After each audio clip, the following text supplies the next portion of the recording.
So we have been discussing about finding the resultant of system of forces. So in this, the third method, using the method of resolution. So here you see uh, a system of forces are acting on a body at point A, and if we replace those system of forces by a single force R such that the effect is same, then this single force R is called as the resultant of system of forces. So basically this resultant force R bar is the summation of this all the vectors. This is a vector addition. R bar is equal to F1 bar plus F2 bar plus F3 bar plus F4 bar plus F5 bar, that is sigma F bar. Write it as sigma F bar. Now if you consider the same that this reverse of this, if there is a single force acting on the body at point A as shown here, single force F acting in this direction, making an angle theta with the horizontal, acting at a point A on the body, and this single force can be replaced by number of forces. In this case, say the single force F is replaced by F1, F2, F3, F4 acting at point A such that the effect is same. Then these number of forces are called as the components of this force F. F1, F2, F3, F4 are called as the components of the force F. Or now here F is nothing but F is the resultant of all these forces, system of forces. Here one can resolve a given force into any number of components. Single force F may be 2, 3, 4 or any number of components. One can resolve a given force into any number of components. But for the analysis purpose, it is better to resolve a given force into 2 or 3 components. If the force is lying in a plane, then it is better to resolve into 2 components. If it is lying in a space, resolve it into 3 components. Now let us resolve a given force into 2 components. Say a force F is given acting in this direction with magnitude F. So it is acting at say point A, and angle made by is theta. Now there are three possibilities of resolving this force F into 2 components. One is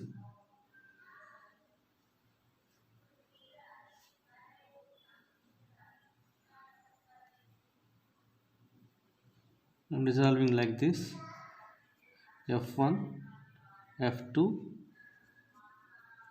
such that this angle is acute angle. Now this is one option. Next,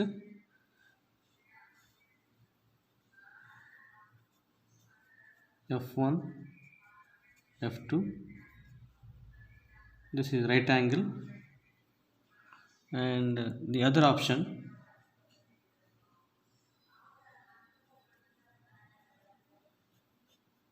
F1, F2, this is an obtuse angle. So these are the three possibilities of resolving a given force into 2 components. Now after here, after resolving the force into 2 components, we need to find out the components magnitude, like what is the F1 magnitude. Direction is given here: F1 magnitude, F2 magnitude. Okay, and similarly in this case also. And out of these three cases, which is easier to resolve a given force into 2 components? So this one, that is resolving the given force into 2 components such that the 2 components are mutually perpendicular. This seems to be easier because finding this F1, F2 is easier if the angle is 90. We can apply Pythagoras theorem to find out this forces F1 and F2.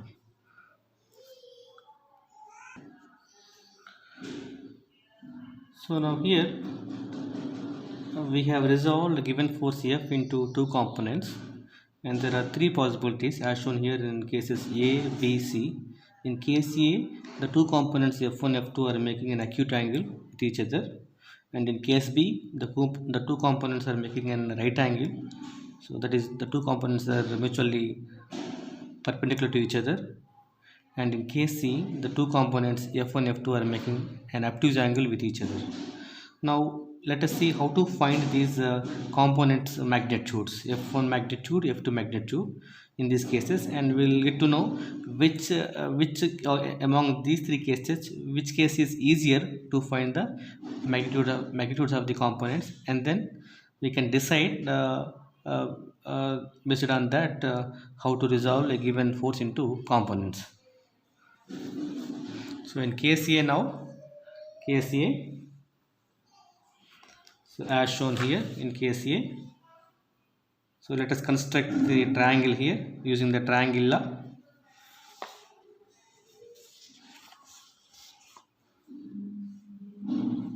So first I will draw force F1.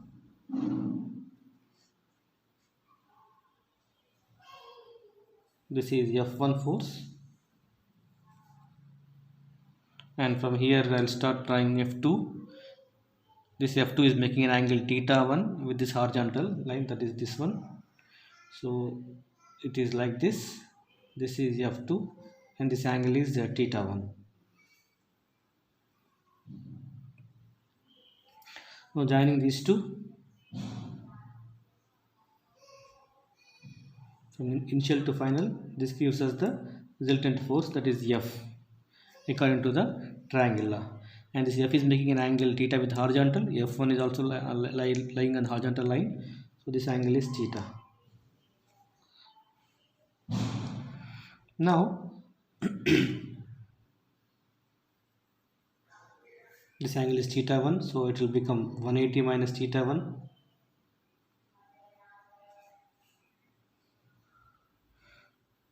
Now using the either sine law or cosine law, we can find out these unknowns, that is F1 and F2. So if you apply here, maybe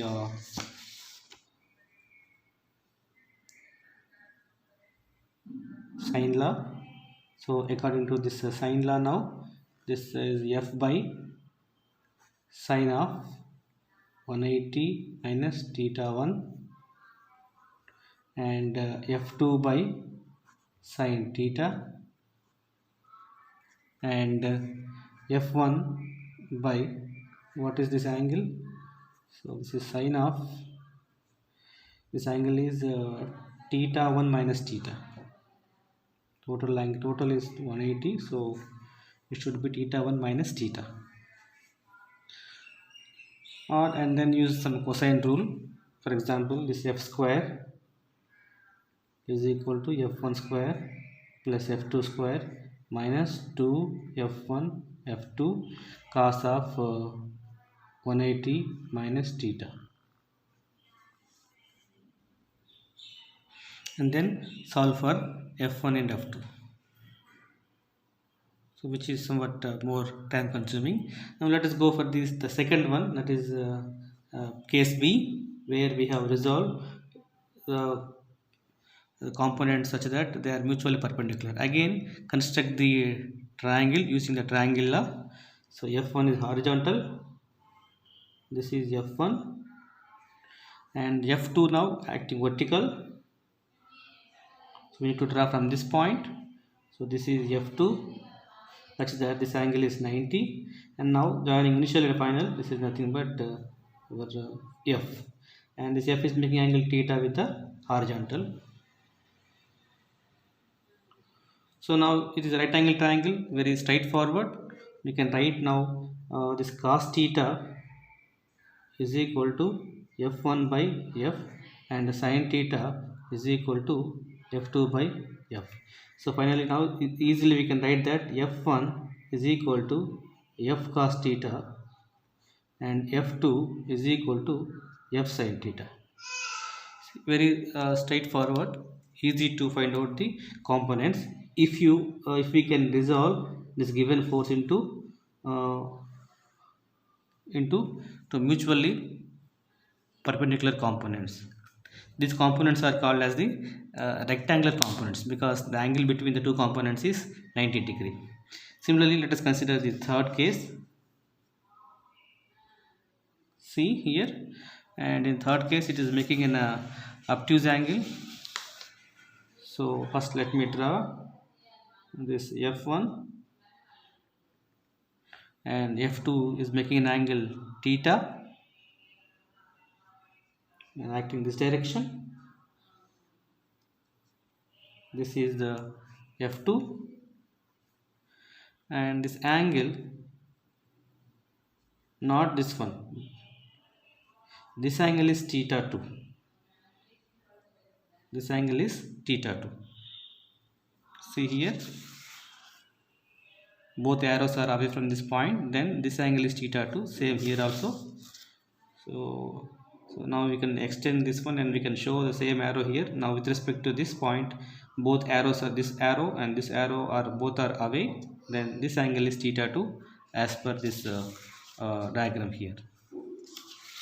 So now joining these two initial and final points, this is the resultant force F, and this angle is theta, and this is 180 minus theta 2. Again here also we can apply sine law and cosine law. So according to sine law, this is f by sine of 180 minus theta 2, and f2 by sine theta, and f1 by sine of this is theta 2 minus theta.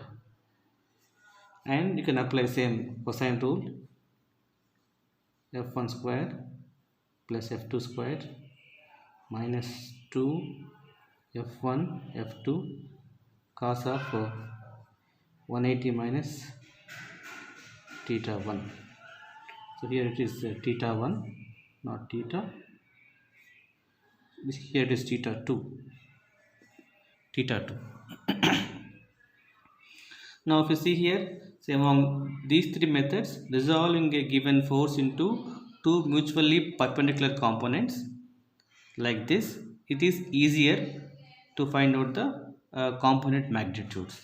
So from now onwards, we are going to resolve a given force into say two components. In case if the force is lying in a plane, if all the forces lying in a plane, better resolve it into two components, that too they are mutually perpendicular, or in a simple way, resolve a given force into its rectangular components. If you have only if it is lying in a plane, only two components, that is maybe x component and y component, we call them as x component, y component. And if it is lying in a space, we call them as like x component, y component and z component. So here now this f1 is acting along x direction. This is called as the f1 is called as the x component of the force F. Similarly, f2 is called as the it is acting along y direction, so f2 is called as the y component of the force F.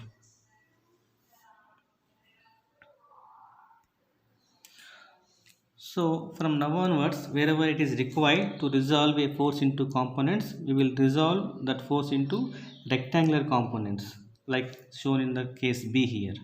So in summary now, so we have this force F here, this force F. I'm drawing this again here.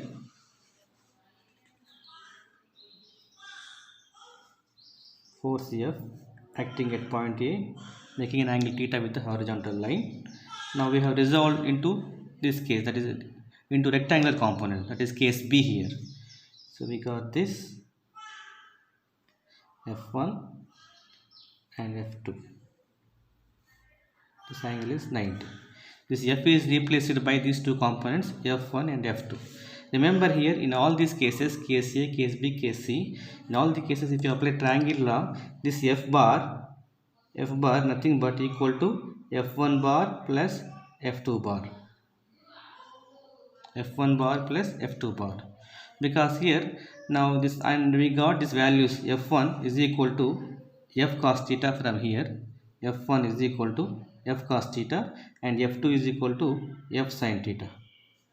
Since it is acting along x direction, we may call this F1 as Fx, that is x component of the force F, and this F2 as Fy, that is y component of the force F. Now here we know that in rectangular component system, if we take I bar as the unit vector along x-axis, positive x-axis, and j bar as the unit vector along the positive y-axis, and similarly k bar if we have in space 3D, and then k bar is the unit vector acting in the along positive z-axis. Then now we can write this f bar. Let me write yeah, fine. This f bar now is equal to f1 bar plus f2 bar. F1 bar is it's a vector with magnitude, that is f1 or that is fx. So I write it as this is fx is the magnitude, fx is the magnitude, and direction is I cap because it is acting along positive x-axis, and here we have unit vector, this is taken is here is the I cap. Similarly here j cap is the unit vector acting along positive y-axis, and plus now f2 bar, that is the second component. F2 bar is equal to, that is fy, I will write it as fy magnitude, and direction is j cap.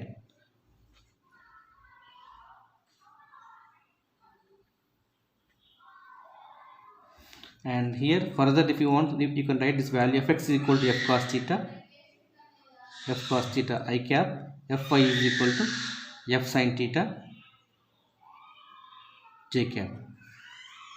And also using, we know that this using triangle Pythagoras theorem, now we can write that this f square, that is resultant force f square is equal to fx square plus fy square, such that now this f is equal to under root of fx square plus fy square. And here this angle, now we have taken, this is the figure, this is f1, and this is the f2 we have considered, and this is f, this is theta. So this tan theta is equal to f2 by f1, f2 is fy, that is f1 is fx. So now this is direction is now theta is equal to tan inverse fy by fx. So this is the magnitude formula,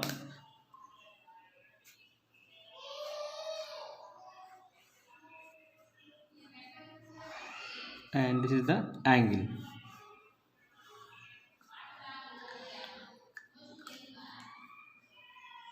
We'll continue further in next lecture. Thank you.